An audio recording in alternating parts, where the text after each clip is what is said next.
ಈಗ ತಾನೇ ತಮ್ಮ ಮುಂದೆ ರಾಷ್ಟ್ರದ ರಣಕಾಳೆಯನ್ನು ಮಂಗಳೂರಿನ ಈ ಬೀರಭೂಮಿಯಿಂದ ನೀಡಿದಂಥ ನಮ್ಮೆಲ್ಲರ ನೆಚ್ಚಿನ ನಾಯಕರು, ಅಖಿಲ ಭಾರತ ಕಾಂಗ್ರೆಸ್ ಸಮಿತಿಯ ಅಧ್ಯಕ್ಷರು ಆದಂಥ ಸನ್ಮಾನ್ಯ ಶ್ರೀ ಮಲ್ಲಿಕಾರ್ಜುನ ಖರ್ಗೆಯವರೇ, ಈ ಕರ್ನಾಟಕದಲ್ಲಿ ಈ ದೇಶದ ರಾಷ್ಟ್ರದ ಅನೇಕ ಸವಾಲುಗಳು ಬಂದರೂ ಕೂಡ, ಆರ್ಥಿಕ ಸಂಕಷ್ಟವನ್ನು ತಂದರೂ ಕೂಡ ಅದನ್ನು ಎದುರಿಸಿ ಈ ರಾಜ್ಯದಲ್ಲಿ ಬಡವರು ಬದುಕಬೇಕು, ಹಸಿವು ನೀಗಿಸಬೇಕು, ಹಸಿವು ಮುಕ್ತ ಕರ್ನಾಟಕ ಮಾಡಬೇಕು ಅಂತೇಳಿ ಅತಿ ದೊಡ್ಡ ಹೆಜ್ಜೆಯನ್ನು ಇಟ್ಟಂಥ ನಮ್ಮ ಮಾನ್ಯ ಮುಖ್ಯಮಂತ್ರಿಗಳಾದಂಥ ಮಾನ್ಯ ಸಿದ್ದರಾಮಯ್ಯನವರೇ, ಅವರ ಜೊತೆ ಕೂಡಿ ಇವತ್ತು ನಾನು ಹೇಳೋದಿದ್ರೆ ನಮ್ಮ ಊರಿನಲ್ಲಿ ಇಬ್ಬರು ವೀರಶೂರರಿದ್ದರು, ಈ ನೆಲದಲ್ಲಿ ನಡೆದವರು. ಆದರೂ ಯಾರು ಅಂದರೆ ಕೋಟಿ ಚೆನ್ನಯ್ಯ. ಕರ್ನಾಟಕದಲ್ಲಿ ಇವತ್ತು ವೀರಶೂರರಾಗಿ ಕರ್ನಾಟಕದ ಕೋಟಿ ಚೆನ್ನಯ್ಯರಂತೇಳಿ ದೊಡ್ಡ ಜವಾಬ್ದಾರಿಯನ್ನು ತಮ್ಮ ಹೆಗಲ ಮೇಲೆ ಹೊತ್ತುಕೊಂಡು ಹೋಗುತ್ತಿರತಕ್ಕಂಥ ನಮ್ಮ ಸಿದ್ದರಾಮಯ್ಯನವರೇ ಮತ್ತು ಡಿ ಕೆ ಶಿವಕುಮಾರ್ ಅವರು. ನಮ್ಮ ರಾಜ್ಯದ ಉಸ್ತುವಾರಿಯನ್ನು ಇಟ್ಟುಕೊಂಡು ಮೊನ್ನೆ 136 ಸೀಟುಗಳನ್ನು ಕಾಂಗ್ರೆಸ್ಗೆ ಗಳಿಸುವಂತೆ ಬಹಳ ಯಶಸ್ವಿ ಪರಿಣಾಮಕಾರಿಯಾಗಿ ಉಸ್ತುವಾರಿಯನ್ನು ತಮ್ಮ ಹೆಗಲ ಮೇಲೆ ಇಟ್ಟುಕೊಂಡಂಥ ನಮ್ಮ ಪ್ರಧಾನ ಕಾರ್ಯದರ್ಶಿಯಾದ ACCಯ ಪ್ರಧಾನ ಕಾರ್ಯದರ್ಶಿಯವರಾದಂಥ ಸುರ್ಜೇವಾಲಾ ಅವರೇ, ವೇದಿಕೆ ಮೇಲಿರುವ ಎಲ್ಲ ನಮ್ಮ ನಾಯಕರೇ, ಕ್ಷಮಿಸಿ ಪ್ರತಿಯೊಬ್ಬರ ಹೆಸರು ಹೇಳ್ತಾ ಹೋದರೆ ಅದು ಭಾಳ ತಡ ಆಗ್ತದೆ. ನಮ್ಮ ಸಿದ್ದರಾಮಯ್ಯನವರು ಇವತ್ತು ಮಾತನಾಡಬೇಕು. ಈಗ ನೀವೆಲ್ಲ ಇವತ್ತು ಬಜೆಟ್ ಮಂಡನೆ ಆದ ಮೇಲೆ ಪ್ರಪ್ರಥಮ ಸಾರ್ವಜನಿಕ ಸಭೆ ಇವತ್ತು ಮಂಗಳೂರಿನಲ್ಲಿ ಆಗ್ತಾ ಇದೆ. ಇದು ನಮ್ಮ ಪುಣ್ಯ. ಅಂತ ಇಬ್ಬರು ಹೀರೋಸ್, ವೀರಶೂರರನ್ನ ನೀವೆಲ್ಲ ಎದ್ದು ನಿಂತು ಚಪ್ಪಾಳೆ ಹೊಡೆದು ಸ್ವಾಗತ ಮಾಡಬೇಕು ಅಂತೇಳಿ ನಾನು ವಿಶೇಷವಾಗಿ ನಿಮ್ಮನ್ನು ಪ್ರಾರ್ಥನೆ ಮಾಡ್ತಾ ಇದ್ದೇನೆ. ಅಂತ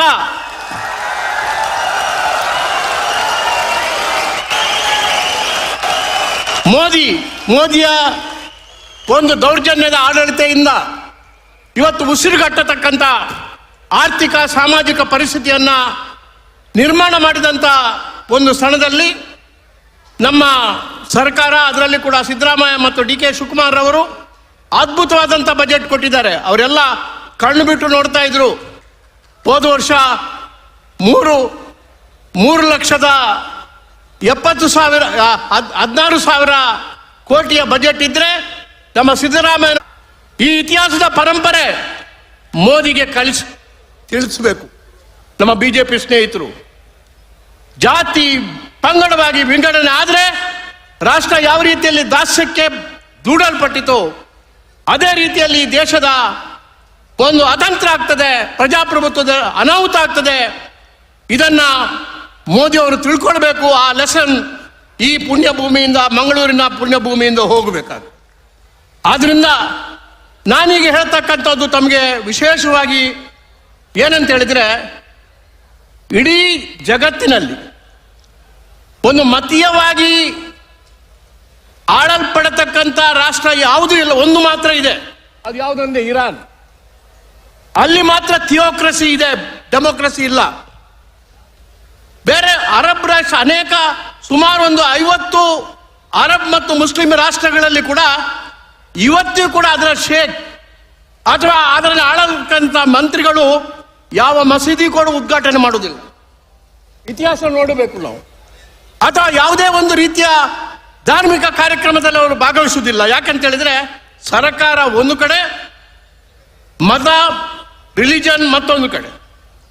ಆದರೆ ಇವತ್ತು ಮೋದಿ ಹೋಗತಕ್ಕಂಥ ದೃಷ್ಟಿ ನೋಡಿದ್ರೆ ಜನರನ್ನ ಮಕ್ಕುಮಾಳಿಗೊಳಿಸಲಿಕ್ಕೆ, ಓಟಿನ ಸಂಪಾದನೆಗಾಗಿ ಇಡೀ ಒಂದು ಮತೀಯವಾದಂಥ ನಮ್ಮ ಧರ್ಮವನ್ನ ಇವತ್ತು ಸಂಕಟದಲ್ಲಿ ತಿರುಗಿಸತಕ್ಕಂಥ ಒಂದು ಧರ್ಮದ ಅವನತಿಯ ದಾರಿಯನ್ನ ಇವತ್ತು ಮೋದಿ ಅವರು ಹಿಡಿದಿದ್ದಾರೆ.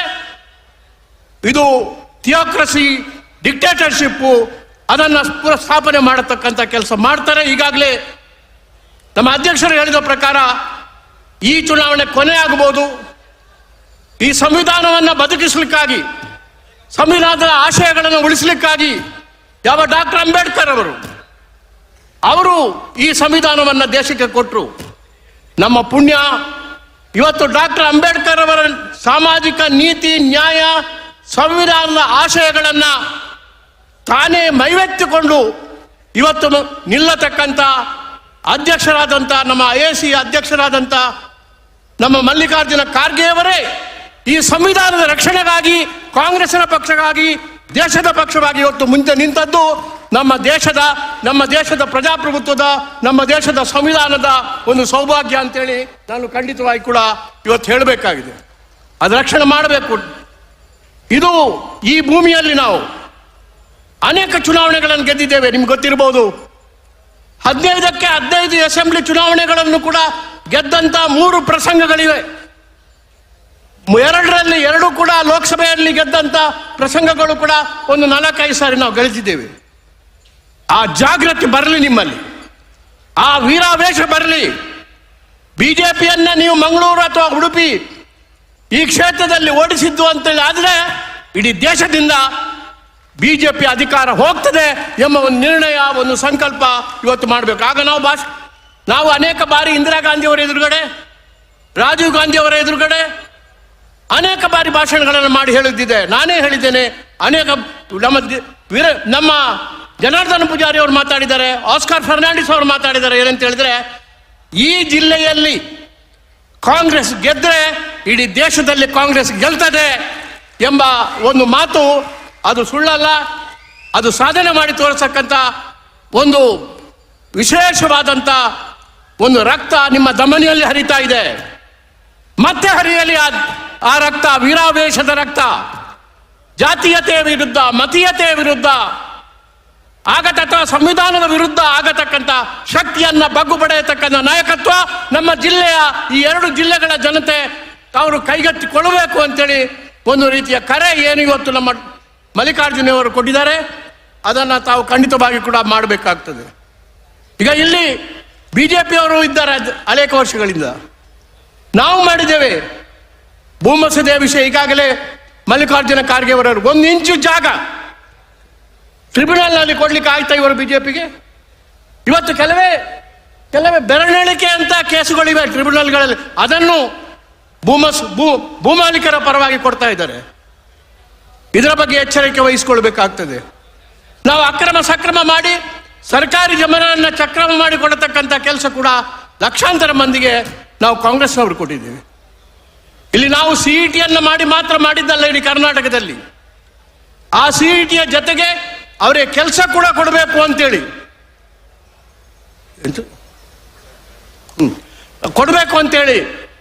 ನಾವು ಕೈಗಾರಿಕೆಗಳನ್ನು ಮಾಡಿದೆವು, MRPL ಮಾಡಿದೆವು, ಥರ್ಮಲ್ ಪ್ಲಾಂಟ್ ಅನ್ನು ಮಾಡಿದೆವು.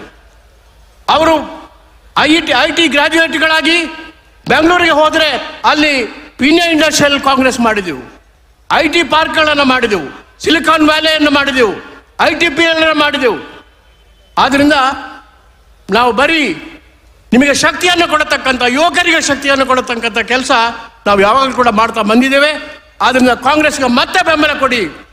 ಮುಂದೆ ಬರತಕ್ಕಂಥ ಚುನಾವಣೆಗಳಲ್ಲಿ 2 ಕ್ಷೇತ್ರಗಳಲ್ಲಿ 2 ಕ್ಷೇತ್ರ ಕೂಡ ಕಾಂಗ್ರೆಸ್ಗೆ ಕೊಡತಕ್ಕಂಥ ಕೆಲಸ ಮಾಡಬೇಕು. ನಿಮ್ಮ ಧಮನಿಯಲ್ಲಿ ರಕ್ತ ಕುದಿಬೇಕು. ಕಾಂಗ್ರೆಸ್ನ ಪರವಾಗಿ ನ್ಯಾಯಕ್ಕಾಗಿ ಹೋರಾಟ ಮಾಡತಕ್ಕಂಥ ಆ ಶಕ್ತಿ ನಿಮ್ಮಲ್ಲಿ ಬರಲಿ ಅಂತೇಳಿ ವಿಶೇಷವಾಗಿ ಹಾರೈಸಿ ಇಂಥ ಬಜೆಟನ್ನು ಮಂಡನೆ ಮಾಡಿ ಪ್ರಥಮ ಸಭೆಯನ್ನು ಇಲ್ಲಿ ಮಾಡಿದ್ದಕ್ಕಾಗಿ ನಮ್ಮ DK ಶಿವಕುಮಾರ್ ಅವರಿಗೆ ಮತ್ತು ನಮ್ಮ ಮಾನ್ಯ ಸಿದ್ದರಾಮಯ್ಯನವರಿಗೆ ನಾನು ವಿಶೇಷವಾದಂಥ ಅಭಿನಂದನೆಗಳನ್ನು, ಕೃತಜ್ಞತೆಗಳನ್ನು ಸಲ್ಲಿಸಿ, ನೀವು ಮತ್ತೆ ಕಾಂಗ್ರೆಸ್ ತಲೆ ಎತ್ತಬೇಕಾದ್ರೆ ಈ 2 ಜಿಲ್ಲೆಯ ಜನತೆ, ಮತದಾರರು ತಲೆ ಎತ್ತಬೇಕು. ಆ ಕೆಲಸ ನೀವು ಮಾಡ್ತೀರಿ ಎಂಬ ವಿಶ್ವಾಸವನ್ನು, ನಂಬಿಕೆಯನ್ನು ಹೊಂದಿ ನನ್ನ 2 ಮಾತುಗಳನ್ನು ಮುಗಿಸ್ತೇನೆ. ಜೈ ಹಿಂದ್, ಜೈ ಕರ್ನಾಟಕ.